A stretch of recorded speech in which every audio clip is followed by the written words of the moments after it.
The broadcast is now starting. All attendees are in listen-only mode. Hi, everybody. My name is Sharon Ryan, and I'm the Assistant Director in the Alumni Office here at William Patterson. I'd like to welcome you to our webinar, Leveraging Data Analytics, In-Depth Examination on How Data is Transforming Industries and Careers, presented by WP alumnus Ronald Jean, class of 2006. Today's webinar will explain what data is, who generates it, and what data tells us. And in this webinar, you will also learn how data is transforming industries and becoming an exciting new career path for many.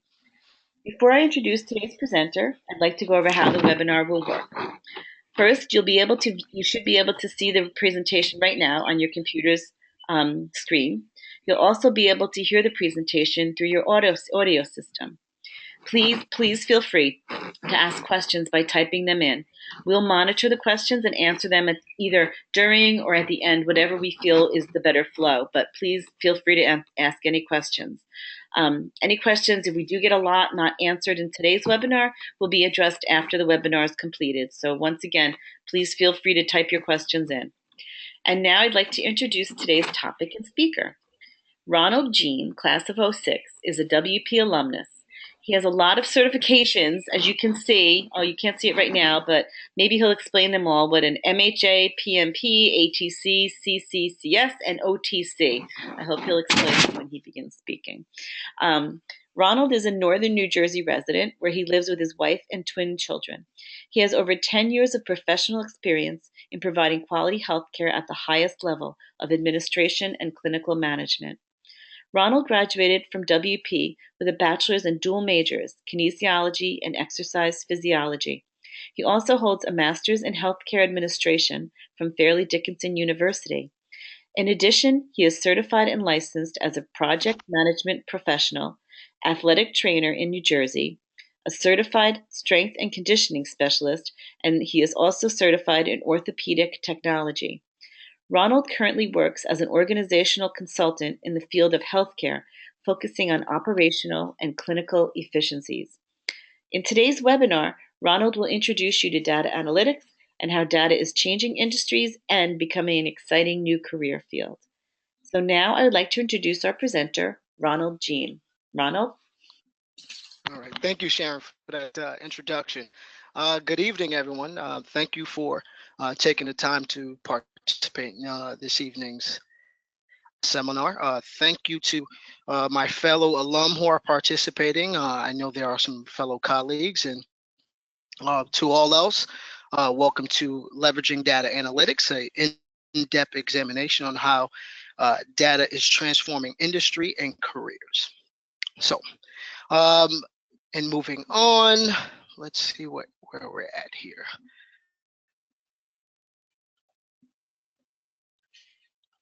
There you go. There we go. Having some trouble moving through the slides here.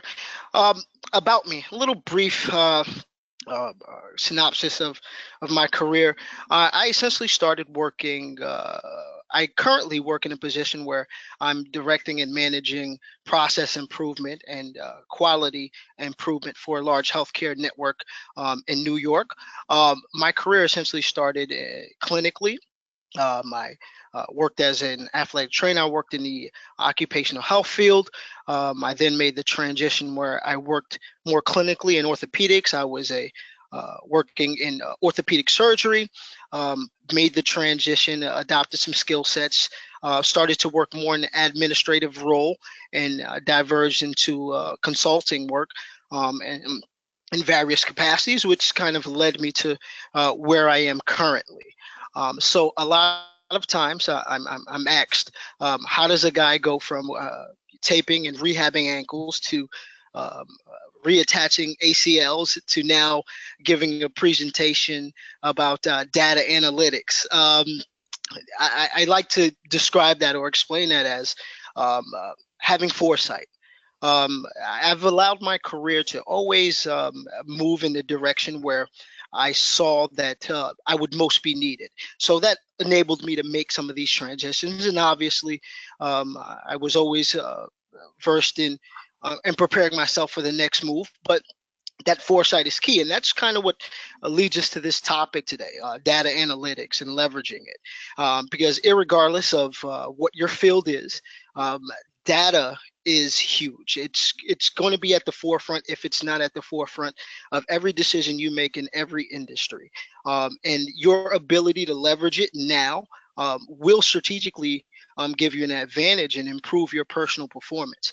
So this is a broad topic that has a broad appeal in being able to utilize this in your particular industry. So moving forward, again, this seminar is designed, this webinar is designed in 2 seminars. Hopefully I'll be able to power through this one. I know we're low on time, and there'll be a second part of the seminar next week. But this is really the foundation piece of the seminar. We're really getting into the foundation of understanding what data analytics is. Our second seminar really gets into future perspectives in data analytics, how it specifically is impacting individual industries and how it may affect your career. And again, this is from end user's point of view, or even a data analyst point of view. This won't get too technical. We won't be talking about gigabytes and terabytes. We'll really be talking about stratification and utilization of data in your particular field. So I like to start off with a particular quote. It's by Edward Deming's renowned organizational philosopher. In God we trust, all others must bring data. In short, and throughout my career, I trust a lot of what my colleagues have always told me, but data never lies, right? That is essentially what we must bring to the table to prove ourselves in kind of the big organizational settings. So I like to start with 3 questions that will kind of guide the first half of this presentation. What is data? Who generates data? And what does data tell us? So I describe data. Data is a product. And when in describing that product, data is captured in all transactions. Whether you're purchasing something, whether you're making comments online, whether you're checking in at your doctor's office, they're all forms of transactions that are being captured and stored in some way or capacity. Now that product has value to buy, sell, or lose. With that being said, you have various forms of data. You have internal data. Internal data arrives from certain company sales or company records. You have external data, which are provided by third-party providers. And you have, with that being said, you may be familiar with a term called big data, which is a novel term, maybe started to arise maybe about 7 years ago. Big data refers to complex data, large sets of data that need high-powered computing to really organize and place into a format where an organization can utilize it, right? So in understanding how data is processed, being able to capture the data gives us 2 certain forms as well, right? So we're able to capture data in 2 types of ways. You're either able to capture structured data or free-form data, or some people might consider that unstructured data. So I want to go through a short exercise. In these 2 columns, you have, excuse me here, we're jumping ahead of the gun here. We have column A. This gives us basic data information, a patient's name, date of birth, date they're admitted. In the column B, we have specific patient notes. Now, understanding what the definition of structured and unstructured data is. Structured data can easily fit into rows and columns. Unstructured data are compiled through free-form text, and they can't really fit into older data. They can't really fit into newer databases. So in going through this short kind of exercise, I would ask you, what would be a structured field and what would be an unstructured form of data? If you chose section A, which has the columns, obviously that is the structured field. The reason why I bring this up as relevancy, If you're trying to collect data for any type of reporting, and you're gathering it in these column formats, if I'm looking for a certain demographic of patients all born on 2/13/1972, if I am able to port this data into maybe an Excel file and I can sort, it's easy for me to capture 2/13/1972 as opposed to freeform data. So this data, if I'm looking for a specific patient who has shortness of breath, or all patients with shortness of breath, I may be able to run a query to kind of extract shortness of breath. But the issue being is perhaps somebody abbreviates shortness of breath, or perhaps somebody may spell shortness of breath incorrectly. That becomes increasingly difficult to capture that specific data. So that's where there's a variation of being able to structure your data or collecting unstructured data, which is has a completely more complex means of extracting that data. So in moving forward, how do we collect that data? Data is collected, who generates that data? They're generally collected through systems. You have systems such as EHR in the medical field, which is electronic health records, social media, cookies, Nielsen, two large data sellers in the US. You have your credit agencies, Experian and Equifax, large data collectors and large data sellers, right? So what does data tell us? They essentially tell us everything. We just have to understand what are the right questions to ask to get the intended results. So data collection methods. So about 5 to 7 years ago, companies collected data that were essentially only part of their daily transactions. They kept data to track operations or perhaps at best forecast needs. Today, the source and the volume of data collected have exploded. Now we're able to create treasure troves of data. Data is essentially the new oil. They're being mined, and all this data that we're collecting are being mined to develop insight into products, services, and our customers. So some primary collection sources. We have loyalty cards or credit cards. Again, every transaction is being tracked and stored. Gameplay, constant web connections to devices allow developers large amount of data. Satellite imagery, employer databases, which are huge. HR departments use big data to profile employees. They know how much time you spend on certain programs, what times of the day you're most active. So these are valuable pieces into constructing employee algorithms. Your inbox, your email inbox, and obviously social media activity, which is probably the most prevalent today. So some kind of big facts to support these kind of areas that we're collecting data. Purchasers alone make roughly 11.5 million installments daily just utilizing PayPal. Walmart captures or handles 1 million client exchanges daily. Every minute there are 510,000 remarks, 293 status changes, and 193,000 pictures posted on Facebook, and 500 million tweets made daily. These are all being captured. And actually, the last two, this is how essentially these algorithms and this data is essentially what makes trending topics. This is how they're able to identify what's trending, and you're able to get a pulse of the nation essentially from the data that's being collected on social media. So some further questions. Ronald, can I ask you a question? Someone has a question. Correct. All right. Would you describe freeform data as qualitative?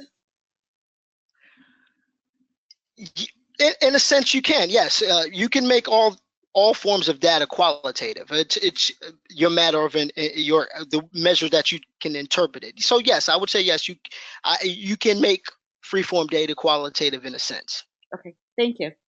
Go ahead. So some questions. What does it mean to interpret or share data, and why is that important? So analytics is transforming data into insight. Analytics is the process of the analytic piece or analysis piece is the process of obtaining an optimal and realistic decision based on existing data. Today, analytics is a top priority for most enterprises. They're striving to find avenues to generate revenue growth or improve operational efficiency. However, with that exponential growth, most organizations are struggling to make significant progress. They're holding on to this data. They have this valuable data, but they're unaware of how to kind of utilize it. You're sitting on this gold mine and you don't know how to utilize it. I make the comparison as analytics as interpreting hieroglyphics or translating a distinct language. It's complex in a sense, but once it's translated, it gives you valuable insight, right? And that insight produces that data produces insight, right? It allows you to make informed decisions, right? It essentially eliminated this theory of making gut decisions. There's always going to be room to make gut decisions, but that should be supported by some valuable data. Where these kind of informed insights produce performance improvement. They predict tendencies, and again, they inform decisions. And I always like to point out statistics, right? Statistics are a lot of times people utilize statistics, and you can utilize statistics to support any argument you want to make. But statistics are simply a subset of data. It's essentially being provided the sides to an entree and being required to tell you how the meal tastes.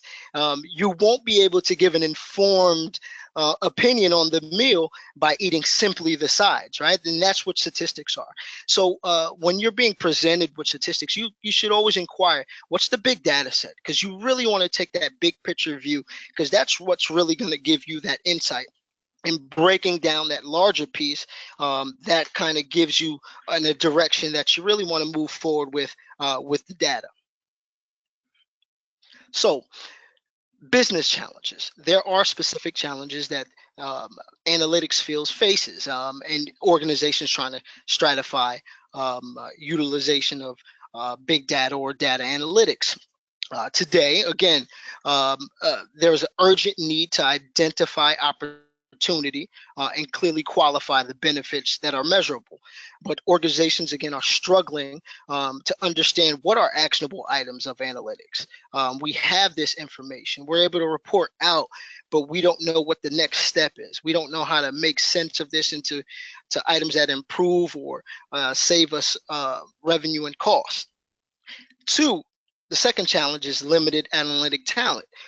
Aside from the field of data analytics or being an analyst is a burgeoning field. You have data scientists, and you have data analysts. Most analysts that I've come across in my career seem to be groomed within the organization because they have there's a lack of specialized skill sets to kind of fit roles in organizations that are specific, that you're an industry expert. So every industry is trying to kind of stratify data, but they don't necessarily have the skill sets or the people within their organization that have the skill sets to kind of manage this data. So that's a big opening where it's an opportunity for us all to really take advantage of and kind of take these skill sets and grow and utilize it to kind of advance your own careers in your organization. There are certain barriers to success in the data stratification process, right? When organizations take on the endeavor of kind of being more data driven, they want to know what data is available. Is the data available to answer the questions that you desire? What's the quality of the data? Essential piece is junk in, junk out. Quality of your data is very important. As an example, if you're trying to run a end of the year revenue report and you have a cashier that's perhaps charging the wrong amount for a particular item, at the end of the year, there's going to be significant variances between your estimated revenue generated based on inventory versus what the cash revenue that's coming in. So that's junk data coming in affecting the data coming out. So it's very important that the quality of data that you're capturing is up to par. Data integration, being able to involve it in your organization's process and being able to manage the volume of data is a big challenge for organizations. Right? So we get to practical application, right? Now that we're collecting the data, how can we get your data to talk, right? How can we, again, make that data usable and sensible, right? The first part of this is you want to get to know your data. Again, you want to know what is available. You need an inventory of data categories that support whatever your key initiative is. What data, and again, once you evaluate what data is needed, you have to assess perhaps there's some re-engineering of processes to acquire that data. If the data isn't readily available, you may have to introduce some processes or a method to kind of capture what you need. And then you have to assess whether the data is in the right form. Again, we get back to the structured or unstructured field. Do you have the ability to abstract data from unstructured fields in an efficient way? And then you want to align them with your organizational or your objectives, whether your objective is to improve current performance, improve performance of future efforts, or generate strategic plans. So again, I'm going to use an analogy to kind of piece this together, and it's probably going to be another food analogy, so please don't judge me. For whatever reason, that's my go-to analogies. But imagine you're a chef and you decide that you want to make chicken parmesan tonight. So you go to your runner and you tell your runner, go to the grocery store, pick me up XXX product. The runner goes to the grocery store, goes to aisle 7, picks up a product, goes to aisle 10, picks up a product, purchases it, brings it back to you. Now, when the products come to you, you still don't have a chicken parmesan, right? You still have to season it, you have to prepare the meal, and then you have chicken parmesan, right? So in this analogy, I would say the grocery store is the database. The products are your data. Imagine if the runner goes to the grocery store and everything is disorganized. You can't find your particular items in one aisle. Everything is mishmashed around. Two things are going to happen. Either that runner is going to take an extremely long time to find the items, or that runner is going to go to one particular aisle looking for Prego sauce and pick up syrup, right? So when he brings the product to you, you don't have what you need to make your meal. Or on the opposite end of the spectrum, perhaps he picks up the right data, but if you and he brings all the proper product to you, and you're really unaware of how to make a chicken parm, then you make no sense of it. So all that to say, each piece of the puzzle is very reliant on one another. The grocery store represents the structure, the system to kind of pull that data. The runner represents the analyst, right? The person who pieces it together for you. And you as the end user are incumbent for you to kind of make that meal, prepare it in a digestible way for the consumer to enjoy or make an informed decision based on that. So the data process is easy. We briefly went over this. So the first piece is data collection, right? You want to construct your database. You want to understand how you're going to capture the data, how you're going to record the data. Whether you're doing kind of surveys at your organization or whatever the case may be, you want to have a constructed database in which you can enter and pull the data with ease. A lot of this, you'll be familiar with the term data warehousing. It's the process of combining large amounts of data into one place for analytic pieces. So this is where the kind of the foundation piece of it is. And this is where the end user really starts to, or the data analyst starts to get into the play, the report generation. You want to utilize reporting tools, Excel as an example, to kind of pull and sort data. And then you have data dissemination, where you can fine tune dashboards and benchmarking, and kind of just organize the data in a fashion where it could be presented and digested.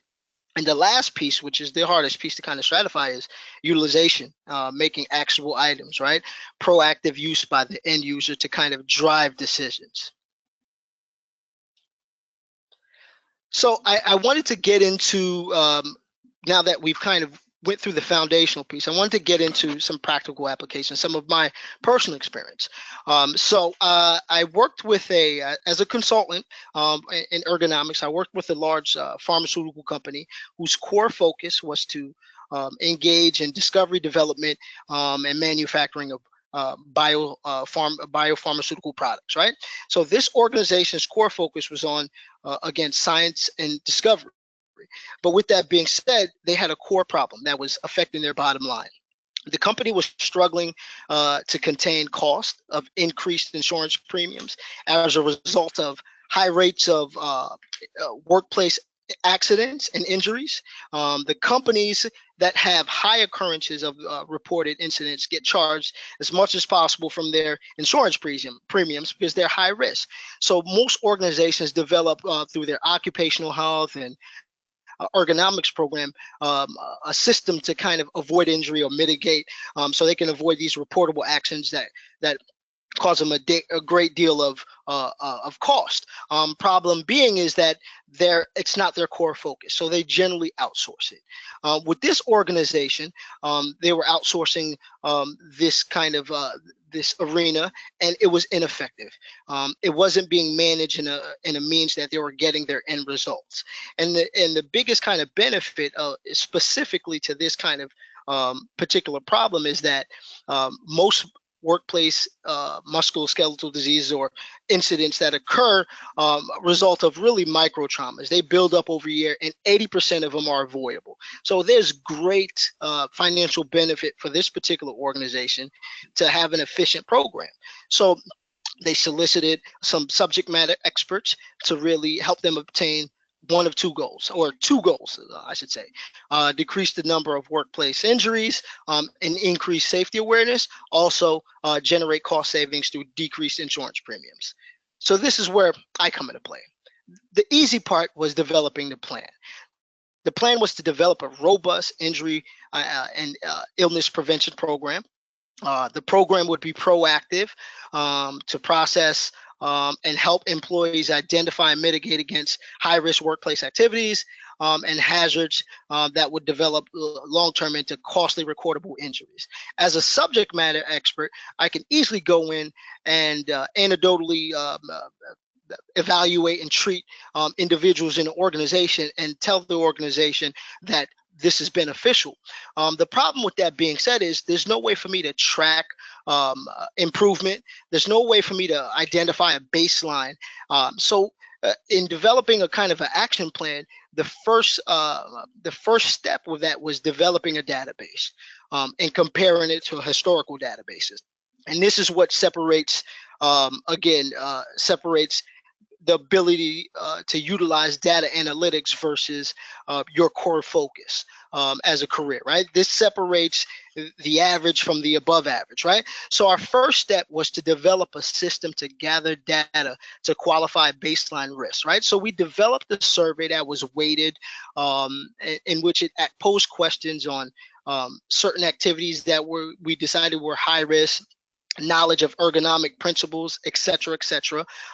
And based on this survey, which was sent out to the entire organization, we're able to identify and risk scores: high risk, low risk, medium risk. Now, based on these risk score assessments, we're able to identify the initial targeted areas that we wanted to intervene. So we developed a kind of a strategy sheet where we targeted all high-risk individuals for intervention and high-risk areas of work for intervention. We essentially conducted our first rounds of interventions, assessed workflows, assessed the kind of high-risk activities, and we made interventions. Once that specialist intervention was completed, the clients would continue to be surveyed to assess improvement 30 and 90 days out. As a result of that, we were able to show progress. The results were incredible. After the first year, we were able to decrease direct. We were able to decrease recordable illnesses. The injuries decreased by 38%, with a direct cost savings of $515,000. That's direct cost savings. There were indirect savings also incorporated from avoiding time loss and etc. and things of that nature. By year 2, we were able to decrease injuries from the baseline by 60%, with a direct cost savings of 1.1 million. And again, we're able to report this out to multiple stakeholders in the organization, and they're able to see the bottom line, and we're able to report out progress, and we're able to directly show our impact, whether it had financial implications or not, because we're inversely changing our high risk population to low risk, right? So this is an example of how I utilized data analytics and utilized data to kind of improve my personal clinical perspectives. So with that being said, what works for you in what industry, right? What works for you in your particular industry? You have kind of 4 categorized analysis types, right? You have basic analytics, which can be used to explore your data. If you're not sure what you have, or or you think you have something of value, basic data analytics allows you to collect that data, slice it, dice it into smaller pieces, and kind of utilize it for monitoring. If you see any abnormalities, you may make an adjustment. You have advanced analytics, right? This is the piece where you can find patterns in the data. You can make predictions. You can forecast. You could develop algorithms based on advanced analytics for complex analysis. Right, this includes sophisticated models. This is where you kind of abstract text analysis, that processing, that unstructured data, right? And then you have other methods as cluster analysis and some larger terms. And then you have operationalized analytics, where analytics becomes part of your business process. And ultimately, we all want to get to monetize analytics, where analytics is directly used to drive revenue or drive performance improvement, right? It's the essential piece before you get into your core work, right? So understanding these analysis types, I really want to get into these quick case examples while we still have the time. Case example, telecom company, C Spire Wireless. The challenge, their challenge was to help account reps personalize offers to avoid client dissatisfaction. They decided to utilize, their solution was to utilize predictive models to examine customer behavior to determine optimal service mix and reduce churn. So essentially at this piece, they use voice analyzation. Oftentimes when you're on the phone with customer service, they say this call may be recorded. Well, they generally are recorded, right? And they utilize those outcomes, and they analyze those phone calls to really develop algorithms to understand and develop response workflows.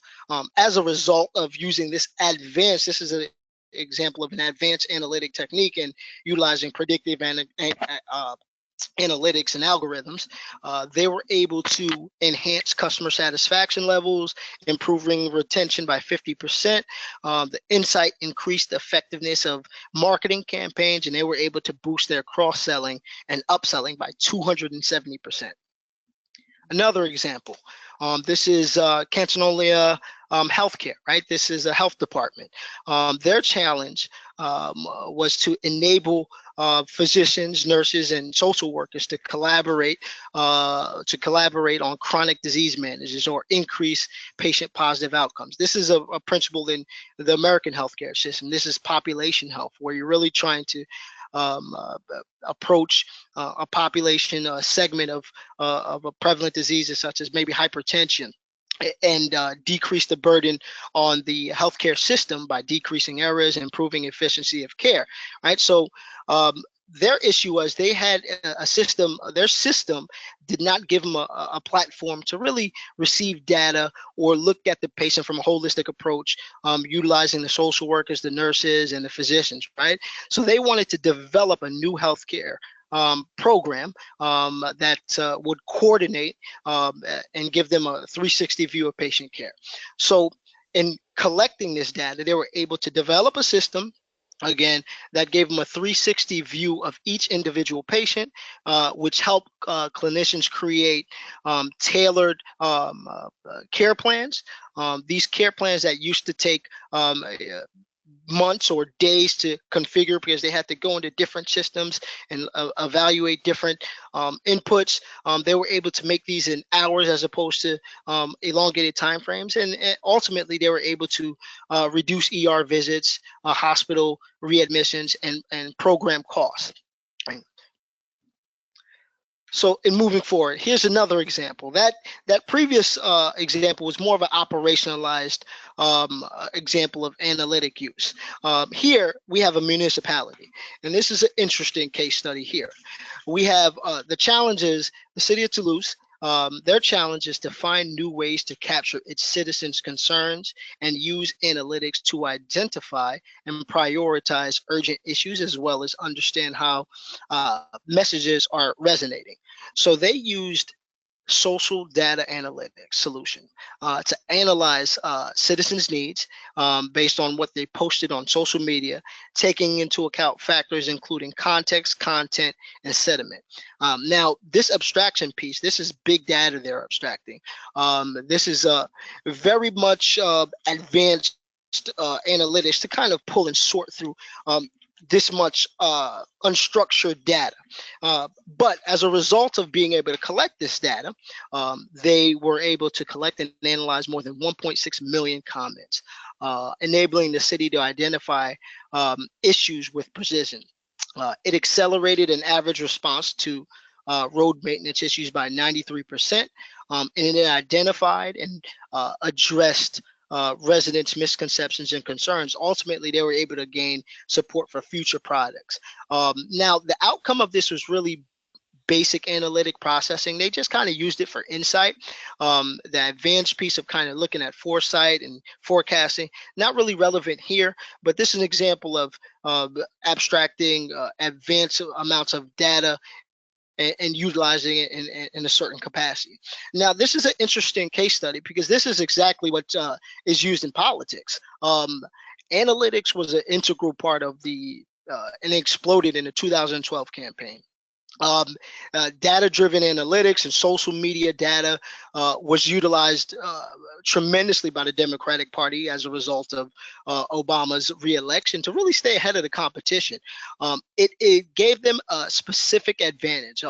Obama went on to say that the depth and the breadth of the campaign's digital operations, from a political and demographic data mining over voter sentiment and behavioral analysis, reached anything beyond what politics has seen to that point. They were able to really identify the needs of their constituents based on comments, based on social media, behavioral analysis, and really speak specifically to the needs of them. So this is a really where we're going with data analytics and capturing big data, is to really understand the pulse of the nation, or the pulse of the customer, or the pulse of your patient, through these kind of methodologies. Another example, another municipality, we have a police department in Durham, North Carolina. Their challenge was to reduce the amount of violent crime in 2 square miles of the city. Their solution was to use historical data to create an intelligent database to establish relationships across people, places, and other entities. Right? This is an example of they're porting multiple sources of data, and they're trying to warehouse it. Again, and as a result, they were able to reduce the amount of crime in 2 square miles by more than 50% in a 4-year time span. They were able to identify layers of crime, individuals involved in crime, gang-related activity, and they were able to resolve crimes faster and stop urban flight. This initially began as a kind of basic analytics, collecting data, reporting out, and capturing some basic insight of it. In this type of example, we hope to kind of advance to the next step where we're able to use data to really identify tendencies that may cause certain crimes. We want to be ahead of the curve, right? We want to stop the crime from existing as opposed to responding more efficiently to the crime. So it's understanding what questions to ask next. All right. A lot of companies and organizations get stuck in this initial piece where you capture the data and it gives you insight, but you're not kind of looking at the next step, the next questions to kind of make best use of that data. So in reference to time, I'll probably skip through this last example, right? So for us to kind of begin the process of really making use of all this data that you may receive or you may collect within your organization, there's some basic tools that you should privy yourself to. Again, Microsoft Excel, right? It's the gold standard. Microsoft Excel is the top tool for data analysts, and the use of pivot tables. If you're not familiar with utilizing pivot tables, it's arguably the most popular analytic tool, right? The formulas can be used to aggregate data into meaningful reports. It can complement pivot charts, and slicers can be used to make great visual and easy to. The next step, most organizations are adopting another kind of suite program, which is Power BI. Power BI essentially is utilized in an organization where you might have multiple sources of data, and it pulls it all into one area, and it essentially does the work that you may do in Excel. It gives everybody in an organization the ability to make easy dashboards, great presentations, and it's an excellent tool. It's something that most people should familiarize themselves with, these two basic kind of tools. And then you have advanced software. These are more or less for the data scientist piece of it, SQL programs, SPA, Oracle, Microsoft Dynamics. These are really program languages that really retrieve information from a large data set and translate it for you. So on your own time, you can always kind of Google these, look these up, but these are more or less advanced software that you may hear of and have reference to data analytics. So some analytic techniques, right? We discussed the types and we discussed some tools.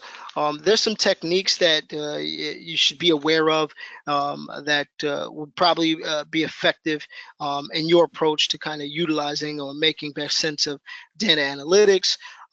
Some items I like to pick out is scenario analysis. Scenario analysis, otherwise known as horizon analysis. It's utilized to consider possible outcomes. You use it when you're unsure of a particular decision to take or which course of action to pursue. Very prevalent in finance is forecasting or time series analysis. You use it when you want to assess changes over time, predict future events based on what happened in the past. Again, text analytics, right? The process of extracting value from large quantities of unstructured data. That previous question, we kind of got into that earlier, utilizing and qualifying that text into something quantifiable. We have data mining, which is an analytical process designed to explore big data, right? In data mining, you're looking for patterns or relationships between variables to improve performance. Again, there's a variety of different techniques. I identified these 10 for your initial consumption. And again, this presentation can be made available to you if you want to look these up on your own. I could provide you with the PDF at some point in time at the end of the presentation. So these are some basic techniques that allow you to kind of peruse through and stratify data in your own time. So we're coming to the conclusion. The data tsunami, right? Data is fluid entity possessing great physical power. The sheer volume and the fast nature of data consumption is impossible to contain, but the opportunity to leverage and ride the waves provide endless potential. With big data brings big challenges: the who, the how, the where. This can be quickly overwhelming, right? To kind of make sense of this. And some people in some organizations are apprehensive about recording certain data. What do we do with it? And making sense of it, right? But we're at a point where we can't close Pandora's box. Um, Data is all around us. It's being sold. It's being utilized. Um, and we can't stop the tsunami, right? So it's incumbent upon us to ride that wave and prepare yourself for it and utilize it to your advantage. So that's really where we are. We're in a place where we're able to make the most informed decisions we ever have, right? We have historical context, historical information to kind of give us insight into the future, and utilizing that, regardless of what your industry is valuable to, again, improving your own performance as well as your organizational's performance. So as we come to a close, I just want to give a little snapshot of Seminar 2. Seminar 2 really focuses on future perspectives, specific industries. I really get into how entertainment is using analytics, how sports is using analytics. Netflix is a really great example of an organization that's really grown through the birth of analytic stratification, right? So, but the market of the data market industry is really interesting as well. As I mentioned before, there is that gap in which we're not really meeting the needs of organizations with the proper individuals to kind of fit their analyst needs, right? So data scientist currently ranks #1 in the nation, according to Business Insider, among jobs in America, with a current openings of 4,500, with a median salary of 110,000. Data analysts also rank in the top 30, and again, these data analysts range across every field, every industry, right? With a number of openings of 4,700, and by 2020, the number of jobs for all U.S. data professionals will increase by 28%, according to IBM. So it's one of the fastest growing fields.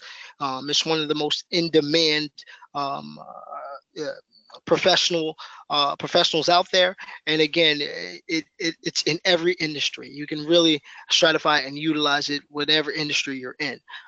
59% of all data scientists and analytic jobs in demand are in the field of finance, insurance, professional services, and IT, but they are exploding in other industries that are now learning how to kind of leverage data for the first time, such as healthcare, and smaller, and education, which is very key. Now, very new in education, but growing, and we're learning how to utilize data and data analytics best in education, and that should be prepped to explode in the next few years as well. So that concludes tonight's presentation. Again, Seminar 2 is a data-driven future. I hope you're able to capture something from Seminar 1. Seminar 2 is a lot more exciting. I like really touching into the specific applications by industry. So I hope you're able to join me for Seminar 2. If you have any questions, feel free to again send them out now, and I'll try my best to respond. If not, then we can always provide you with my email, and we can communicate from that point forward. Thank you so much, Ronald. We do have a few questions that I want to ask here that have been sitting here. All right. Okay, ready? Here's the first one. Is there a data scalability differential between for-profit and nonprofit organizations, or are all methods of data collection and presentation the same between sectors? If you can repeat the top of that question, Sharon. Oh, is there a data scalability differential between for-profit and nonprofit organizations? No. Data consumption is equal across all boards. Nonprofits actually stand to benefit the most of being able to really collect historical data and use data to make decisions. It's probably a field that's probably because really utilizing data takes a certain investment by organization to put the right things in place. And sometimes in the nonprofit world, making that kind of investment doesn't necessarily translate to ROI, your return on investment. But again, it's scalable in either industry. Okay, thank you. This one is a bit broader. So basically, it's about data cleanup. And what are best practices around data cleanup? That's kind of a broad question, but Best practices around data cleanup. To, in best practice around data, it really requires process improvement, right? A lot of mismanaged data or junk data is a result of inefficient processes, right? Your collection practice. So in order to kind of fix broken data, you really have to start the process map. Go back and understand what the processes of the collection method is, rework it. Again, this is where coaching and training comes into place on how to collect certain data. I hope that kind of answered it. But again, it really is a value when I see an organization that has a huge issue with junk data.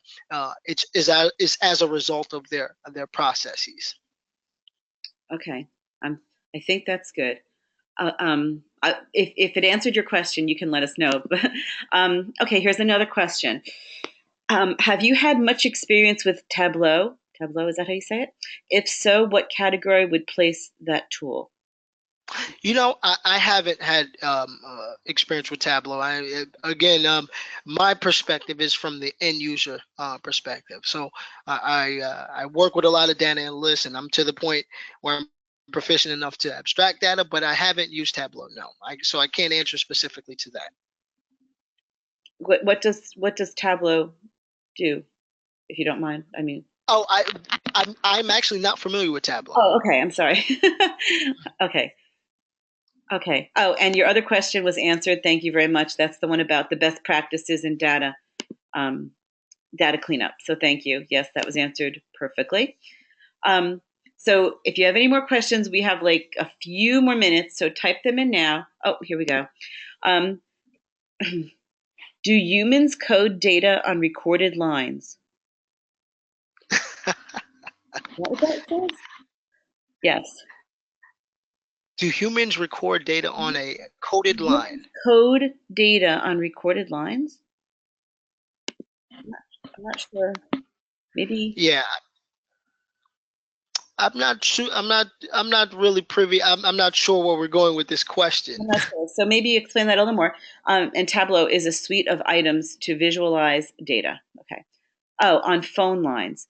Do humans code data on recorded phone lines? Okay. There. That's the question. Do humans record data on phone lines? I don't know if that's probably a question that's probably not in my again in my wheelhouse. Okay. I'm more of again the end user, the stratification of data.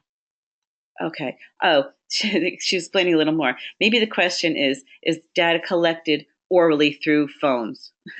Yes, Okay. Absolutely. There you go. Absolutely, yes. Okay, that makes sense. Okay, so and in all ways, you kind of explain that when you which can be scary. It kind of gets into the when we were discussing earlier, kind of how it's used in politics, and when in my and then I watch House of Cards. If you're familiar with House of Cards, and you see all these kind of usage of abstracting data and understanding and pulling, so it's scary in that regard, but it's not. It doesn't quite work that way. But yes, that ability does exist. And I think you also discussed it too about when you're also calling and the call's recorded. That would also be, I think, the same thing, but maybe. Yes, exactly. Yeah. Mm-hmm. Okay. Another question about Excel, which I know.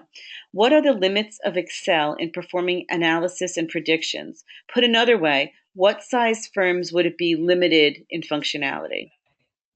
So Excel. Like, what are the limits of Excel when they're performing analysis and prediction? Excel is beneficial to, yeah, Excel is beneficial in most applications outside of big organizations. So if you're not porting big data, i.e., Amazon, Facebook, organization, you could leverage Excel, but Excel is only as good as the user, right? So Excel doesn't do the work for you. Um, uh, the, uh, the analyst or the end user really has to know the language and leverage it. So it has exponential, but again, the end user or the person, that analyst, really has to kind of extract that out of it. But again, it's not really. Uh, it can house an extraordinary amount of data, and it can, again, once you start to pivot it, you can really start to really utilize it in a variety of insights. Excel, but Excel for most part is a great tool across most mid-sized organizations. Once you start to get into the larger organizations, Power BI would be a good starter. Okay. So yeah, that answered the question perfectly. Like larger sized firms, it would have maybe some limitations. Okay. Okay. Someone wants you to comment on one of their favorite sayings. So we're gonna stump you here, but one of this person's favorite sayings is data is not information. Can you comment on that saying? Data is not information. Oh wow. I'm if I Let me unpack that. Data is not information. Um, uh, Data is hmm. Data is not information. I would say, I guess information is to inform, right? So if you kind of just use layman's technology, translation, right? So data doesn't give you, it's not informing you. It's the abstract view of all this information. To be informed is the next piece of it. Once you start to analyze that data and you start to break it down, that becomes information. But essentially, data is a canvas. You're looking at it.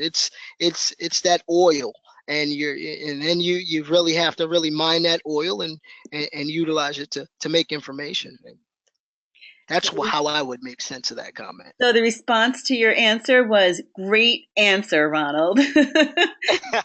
So you know. So I think on that, because these are like really questions that are you're answering great, but really wonderful questions, everybody. Thank you. And another definitely great answer from another person. So on that, I think we can sign off and say thank you everyone for coming. But also I want to take the time to thank Ronald. Thank you very much. And to remind you all that next Thursday evening at the same time, 7 p.m., we're doing part 2 here. And Ronald, you're going to talk a little bit more about how it's applicable to all different industries. And for me, any students that are on, maybe talk about careers or, oh my gosh, there's a lot of people are saying more things here. So someone said data is more a raw form and you have to analyze it to make sense. That's a good one. Um, and a lot of people saying thank you. So listen, everybody who if you liked it, we'd love to see you again next Thursday, and we welcome your questions for Ronald. And yeah, so 7 o'clock next Thursday evening. Ronald, thank you for participating, everyone. It was a little rough. I didn't have my notes. My view didn't give me my notes, but I hope I was able to provide you guys with some insight, and hopefully you guys will join me for seminar 2. Oh, I think you did wonderful, and everyone, another thank you from a fellow WP alumni. So there you go. So everybody have a good night, and the email for part 2 will be going out tomorrow. So please take a look for it in your inbox and register to attend. If you can't make it, we want you to make it because we love your questions. But if you can't, we can provide you with a PDF. And also, this has been recorded and it will be posted in 2 places. And I will send out that email tomorrow so you can access the links. So that's all. Ronald, thank you very much. And we're going to Thank you now. Thanks, everybody. Have a good night.